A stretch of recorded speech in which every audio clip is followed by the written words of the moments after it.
தமிழக சட்டசபையில் தொகுதி மறுவரையறைக்கு எதிராக தவேக அரசு கொண்டு வந்த தீர்மானம் தற்போது அரசியல் வட்டாரத்தில் கடும் விவாதத்தை ஏற்படுத்தியுள்ளது. முக்கியமாக இந்த தொகுதி மறுவரையறை தொடர்பான எந்த அரசியலமைப்பு திருத்த மசோதாவும் இன்னும் நாடாளுமன்றத்தில் அதிகாரப்பூர்வமாக தாக்கல் செய்யப்படவில்லை.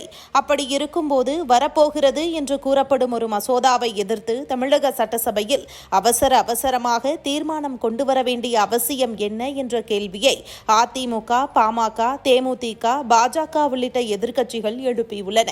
தவேக தரப்பில் மசோதா வந்த பிறகு எதிர்ப்பதை விட வருவதற்கு முன்பே தமிழகத்தின் நிலைப்பாட்டை தெளிவுபடுத்துவதுதான் முன்காப்பு என்று விளக்கம் அளிக்கப்படுகிறது. ஆனால் எதிர்க்கட்சிகளும் அரசியல் விமர்சகர்களும் இதை ஏற்கவில்லை. மத்திய அரசு இன்னும் அதிகாரப்பூர்வமாக எந்த முடிவையும் அறிவிக்காத நிலையில் வெறும் தகவல்களின் அடிப்படையில் தீர்மானம் கொண்டு வருவது தேவையற்ற பரபரப்பை ஏற்படுத்தும் நடவடிக்கை என்று அவர்கள் விமர்சிக்கின்றனர். இதில் மற்றொரு முக்கியமான கேள்வியும் எழுகிறது. மக்கள் தொகை தொடர்ந்து அதிகரித்து வரும் நிலையில் மக்களால் தேர்ந்தெடுக்கப்படும் பிரதிநிதிகளின் எண்ணிக்கையும் காலத்திற்கு ஏற்றவாறு அதிகரிப்பதில் என்ன தவறு இருக்கிறது என்பதுதான் அந்த கேள்வி. தமிழகத்தின் பிரதிநிதித்துவம் குறைக்கப்படாது என்றும் மாநிலங்களுக்கான விகிதாச்சாரம் பாதுகாக்கப்படும் என்றும் மத்திய உள்துறை அமைச்சர் அமித்ஷா தெளிவுபடுத்தியிருக்கிறார். பிரதமர் மோடியும் இதே நிலைப்பாட்டை உறுதி செய்திருப்பதாக எதிர்க்கட்சிகள் சுட்டிக்காட்டுகின்றன.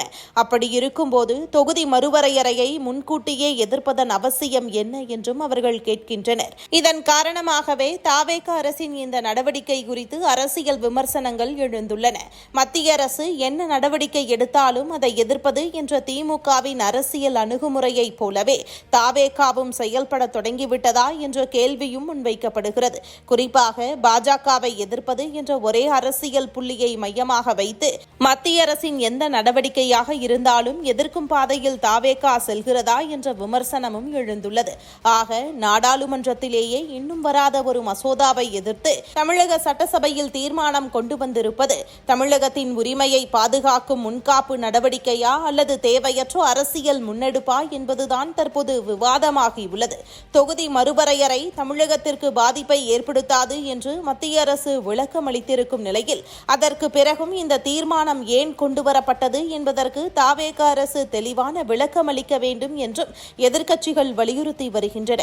இதனால் திமுகவின் அரசியல் அணுகுமுறையையே தவேகவும் பின்பற்றுகிறதா என்ற கேள்வி தமிழக அரசியலில் தற்போது முக்கிய விவாதமாக மாறியுள்ளது.